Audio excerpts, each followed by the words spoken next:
Making herbal shampoo. আমাকে আমার দাদুর কথা মনে করিয়ে দিচ্ছে। আমার দাদু একজন কবিরাজ ছিলেন।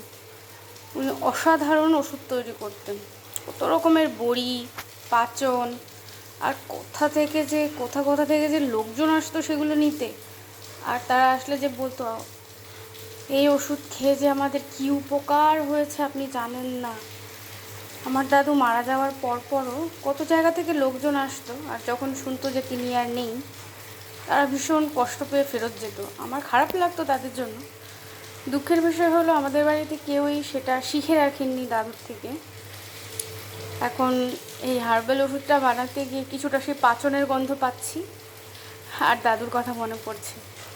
এরকম ভীষণ বড় হাঁড়িতে কত রকম জড়িবুটি মিলিয়ে কত কিছু দিয়ে দাদু সুন্দর পাচন তৈরি করতে। কিছু থেকে খুব সুন্দর গন্ধ আসতো, আর কিছু থেকে গন্ধ আসতো খুব বাজে। কত কিছু যে তাতে মেশাতেন দাদু। আমরা মাঝে মাঝে এনে দিতাম কাঁচা বেল, ধুতুরো পাতা বা ধুতুরোর ফল, যা যা আর কি একটা ছোটো মানুষ জোগাড় করতে পারে সেরকম কিছু।